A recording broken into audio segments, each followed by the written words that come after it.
ഏതാനും വർഷം മുൻപ് വരെ സംസാരിക്കുവാനോ എഴുതുവാനോ ശേഷിയില്ലാതിരുന്ന കൊച്ചി സ്വദേശിയായ ദ്രുപദ് എന്ന 11 വയസ്സുകാരൻ ഇന്ന് വിധിയെ വെല്ലുവിളിച്ച് മുന്നേറുകയാണ്. വൈകല്യങ്ങളെ മറികടക്കുവാൻ കുഞ്ഞുങ്ങളെ എങ്ങനെ പ്രാപ്തരാക്കാമെന്ന് ദ്രുപദിന്റെ അച്ഛനും അമ്മയും കാണിച്ചു തരുന്നു. India is very rich in natural resources: iron ore, manganese, ceramite, bauxite, mica. Drupad ഇപ്പോൾ 5ാം ക്ലാസ് വിദ്യാർത്ഥിയാണ്. ഓട്ടിസം ബാധിച്ച കുട്ടിയെന്ന് വൈദ്യശാസ്ത്രം എഴുതിത്തള്ളിയപ്പോൾ വിധിയെ വെറുതെ വിടുവാൻ ദ്രുപദിന്റെ മാതാപിതാക്കൾ തയ്യാറായില്ല.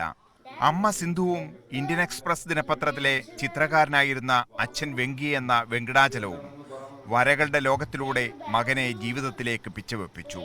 നിത്യവും കണ്ടുമുട്ടുന്നതെല്ലാം വരകളിലാക്കി കാണിച്ചു കൊടുക്കും.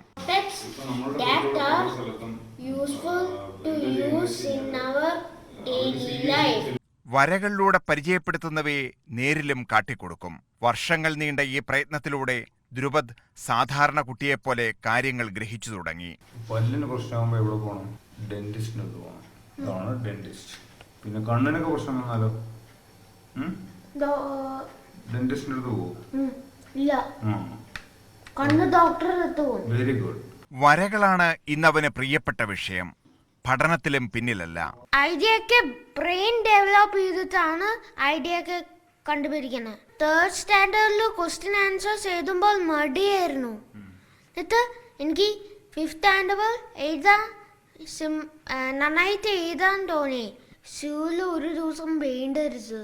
അതാണ് എനിക്ക് ഭയങ്കര ഇഷ്ടം.